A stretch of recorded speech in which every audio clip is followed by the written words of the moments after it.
ଦେଖନ୍ତୁ ଆମ ବିଦ୍ୟାଳୟ 2017 ମସିହାରେ ଆରମ୍ଭ ହୋଇଥିଲା। ଆରମ୍ଭ ହେବା ଦିନଠାରୁ ଡିଏଭି ଯେ କେବଳ ଶିକ୍ଷା ଦାନ କରେ ଛାତ୍ରଛାତ୍ରୀମାନଙ୍କୁ ତାହା ନୁହଁ।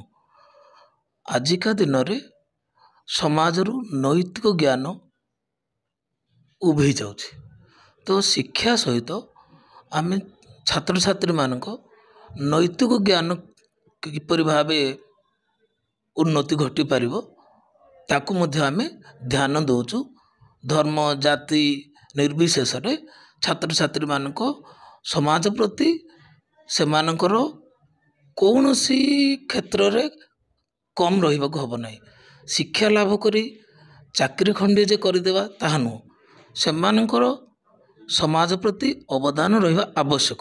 ତେଣୁକରି ପ୍ରତିବର୍ଷ ଆମେ ରକ୍ତଦାନ ଶିବିର, free eye checkup camp, joy of giving ଆଖପାଖ ସ୍ଲମ୍ ଏରିଆକୁ ଯାଇ ଆମେ କଣ୍ଡକ୍ଟ କରୁ, ଯାହାଫଳରେ ଛାତ୍ରଛାତ୍ରୀମାନେ ଜାଣିବେ ଯେ ସମାଜ ପ୍ରତି ସେମାନଙ୍କର ମଧ୍ୟ କିଛି ଅବଦାନ ରହିବା ଆବଶ୍ୟକ ଅଛି। ଏଥିସହିତ ଆମେ ଖେଳ, କମ୍ପ୍ୟୁଟର ଏବଂ ସର୍ବୋପରି ଉନ୍ନତି ଯେମିତି ଛାତ୍ରଛାତ୍ରୀମାନଙ୍କୁ ହେଇପାରିବ ଆମେ ଧ୍ୟାନ ଦେଉ। ଯେପରିକି ଆପଣ ଯଦି ଦେଖିବେ LKG, UKG 1 to ଲୋୟର କ୍ଲାସେସରେ ଆମେ ବିଭିନ୍ନ ପ୍ରକାର ଆକ୍ଟିଭିଟିଜ୍ କରୁ, like colour race, blue day, red day, name hunt, clay modelling, art, dance, singing. ଏଥିସହିତ ଆପଣଙ୍କୁ ପ୍ରତିବର୍ଷ ଆମେ ଗୋଟେ ଗ୍ରାଣ୍ଡ ପେରେଣ୍ଟସ୍ ଡେ କରୁ, ଯାହାଫଳରେ ଦିନକୁ ଦିନ ଆମେ ସମାଜରେ ଦେଖୁ କି ଯେ ଓଲ୍ଡ ଏଜ୍ ହୋମ୍ସ ବଢ଼ିବାରେ ଚାଲିଛି।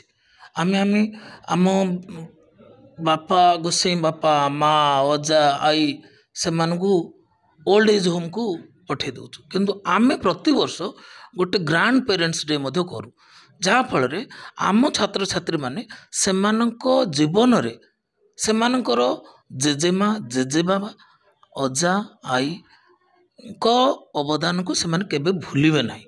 କାହିଁକି? ସମାଜରେ ଛାତ୍ରଛାତ୍ରୀ ନିଜେ ଯେ ବଢ଼ିଯାଏ ତା ନୁହଁ, ସମସ୍ତଙ୍କର ଆଶୀର୍ବାଦ ଥିଲେ ହିଁ ଜଣେ ଛାତ୍ର ବା ଛାତ୍ରୀ ଆଗକୁ ଯାଇପାରିବ। ତ ଏସବୁ ଜିନିଷକୁ ଆମେ ଆମ ବିଦ୍ୟାଳୟରେ ଯତ୍ନ ନେଉ, ଯାହାଫଳରେ ଛାତ୍ରଛାତ୍ରୀ ଯେତେବେଳେ ଶିକ୍ଷା ସାରିକି ବାହାରକୁ ଯିବେ ସେମାନେ ଗୋଟେ ସୁନାଗରିକ ହେଇପାରିବେ। ଏଇଥିପାଇଁ ଆମ ବିଦ୍ୟାଳୟଟି, ଆପଣ ଯେତେବେଳେ ଅନ୍ୟ ବିଦ୍ୟାଳୟ କଥା ଚିନ୍ତା କରିବେ, ଆମ ବିଦ୍ୟାଳୟ ଏବଂ ଏହାର ଶିକ୍ଷା ପଦ୍ଧତି ସମ୍ପୂର୍ଣ୍ଣ ଅଲଗା। ଆମେ ଯଦି ଏସବୁ ଜିନିଷକୁ ଦେଖିବା ତାହେଲେ ମୁଁ ଆମ ଅଞ୍ଚଳର ପର୍ଟିକୁଲାରଲି ଭଦ୍ରକ ସହର ଆଖପାଖ ଗ୍ରାମବାସୀମାନଙ୍କୁ ଅନୁରୋଧ କରିବି, ଆପଣମାନେ ବି ଆମ ବିଦ୍ୟାଳୟକୁ ଥରେ ବୁଲି ଆସିପାରିବେ, ଛାତ୍ରଛାତ୍ରୀମାନଙ୍କ ସହିତ ବାର୍ତ୍ତାଳାପ ବି କରିପାରିବେ।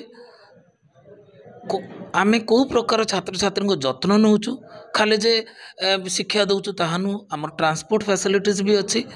ତ ସବୁ ଜିନିଷକୁ ଆପଣ ଧ୍ୟାନ ଦେଖିବେ, ପରଖିବେ, ଆପଣଙ୍କୁ ଭଲ ଲାଗିଲା ଆପଣଙ୍କ ଛୁଆକୁ ଆମ ଯତ୍ନରେ ଛାଡ଼ିପାରିବେ, ଯାହାଫଳରେ ଆପଣଙ୍କ ଛୁଆଟି ସର୍ବୋପରି ଭାରତବର୍ଷରେ ଆମେ ଯେ ଖାଲି ପାଠ ପଢ଼ଉଛୁ ତା ନୁହଁ, ଭଲ ମଣିଷ ତିଆରି କରୁଛୁ ତା ନୁହଁ, ଆମେ ସୁନାଗରିକ ତିଆରି କରିବା ପାଇଁ ଚେଷ୍ଟା କରୁଛୁ।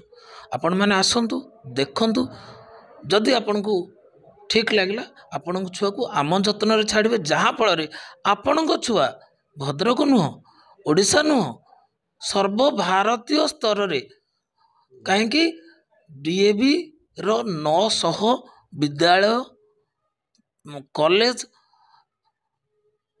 ୟୁନିଭର୍ସିଟି ଅଛି। ତ ସେଇ ଲେଭେଲରେ ଆପଣଙ୍କ ଛୁଆ ନିଜେ ନିଜର ପ୍ରତିଷ୍ଠା କରିପାରିବ।